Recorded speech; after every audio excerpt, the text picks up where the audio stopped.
En l'an 711, sous le commandement du général Tariq, une armée d'Arabes et de Berbères convertis à l'islam passe le détroit qui sépare Tanger de l'Espagne.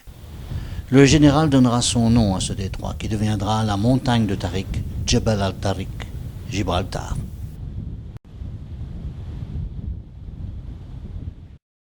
L'Espagne est alors occupée par des barbares germaniques, les Wisigoths, qui sont affaiblis par de terribles guerres civiles et par des divisions religieuses.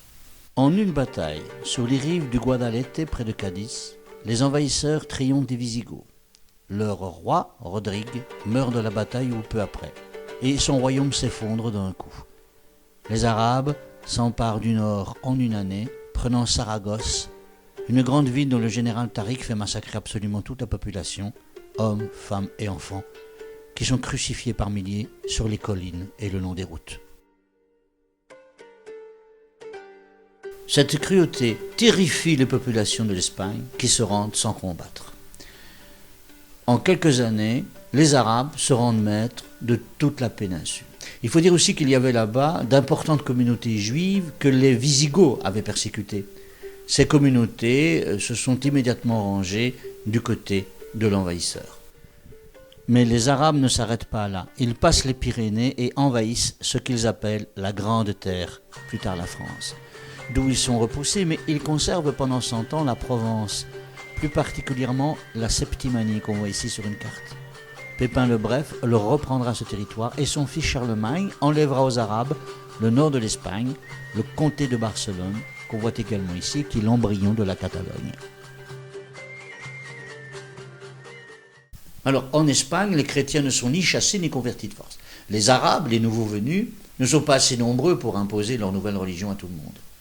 Beaucoup de chrétiens, toutefois, se réfugient dans les montagnes du Nord, où ils constituent des royaumes, notamment en Aragon, dans le Léon et en Navarre. Ces chrétiens reprendront peu à peu le contrôle de l'Espagne, mais il faudra pour cela des siècles. C'est ce que l'histoire d'Espagne appelle la Reconquista, la reconquête.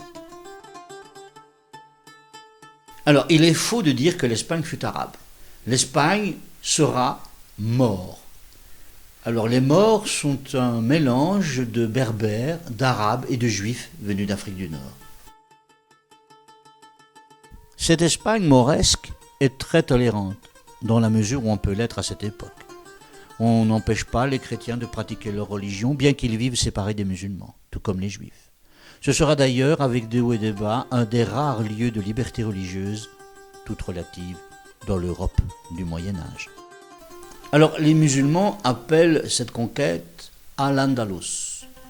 On donnera ce nom plus tard à l'Andalousie. La capitale est fixée à Cordoue, où règne d'abord un émir, c'est-à-dire un gouverneur militaire, puis un calife, différent, voire concurrent plus tard, de celui de Bagdad. Sous ce califat de Cordoue, jusqu'en 1011, la cité est une des plus belles du monde. Elle est pavée et éclairée le soir. 500 000 habitants y vivent. On trouve là des palais, 600 mosquées, 900 bains publics, des marchés immenses, des souks où on trouve tous les produits du monde. Des savants et des poètes font la renommée du califat, comme le célèbre géographe Al-Idrisi et sans doute le plus grand philosophe arabe de tous les temps, Averroès, Ibn Rushd en arabe. Mais avec le tyran Almanzor, qui est intolérant et cruel, l'âge d'or se termine. Les chrétiens et les juifs sont persécutés et ils se révoltent. Al-Andalus va alors connaître un lent déclin. Le royaume des morts est divisé en plusieurs sous-royaumes, les taïfas, qui ont la mauvaise idée de se faire la guerre entre eux, ce qui profite aux chrétiens. Voici Al-Andalus en 1037, en 1100, puis en 1200, enfin en 1300 quand il ne reste plus que le royaume de Grenade. Alors l'Espagne, c'est 600 ans de présence musulmane pour la moitié sud et 800 ans pour la région qui entoure Grenade.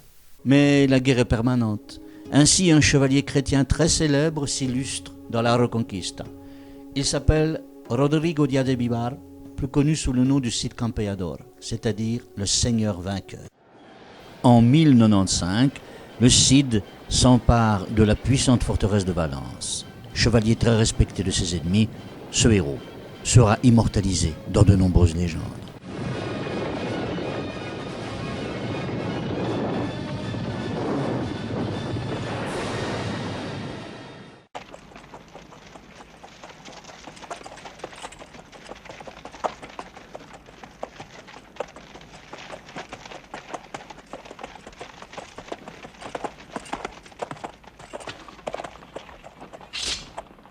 For God, the Siege, and Spain!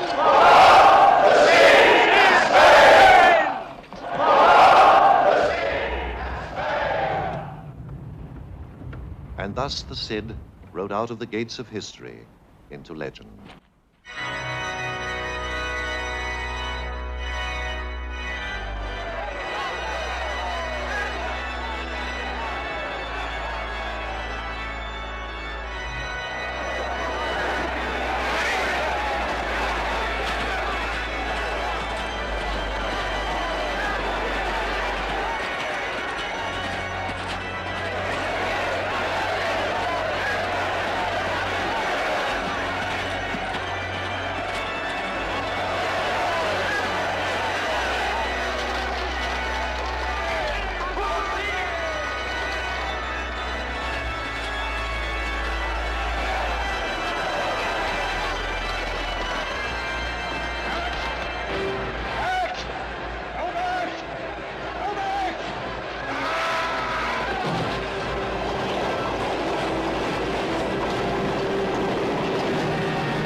Les Maures sont chassés définitivement d'Espagne par les rois catholiques lorsque ceux-ci s'emparent de Grenade et déposent Boabdil, le dernier roi mort.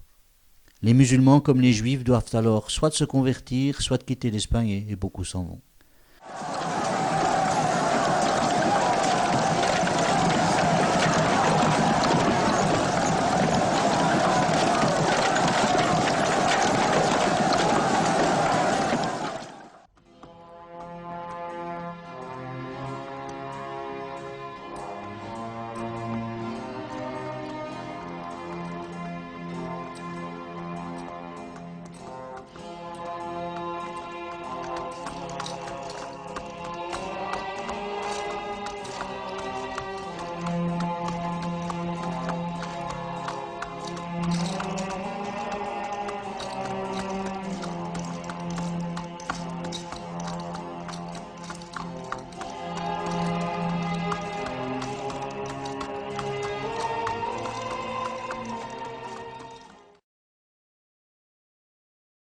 Cela s'est passé en 1492, l'année où Christophe Colomb s'en est allé découvrir l'Amérique.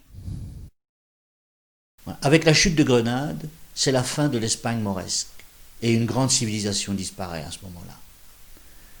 Et l'Espagne unifiée, mais catholique et fanatisée, qui refuse son passé musulman, va transformer toutes les mosquées en cathédrales et partir ensuite à la conquête du monde. Play it, Mr. Toot!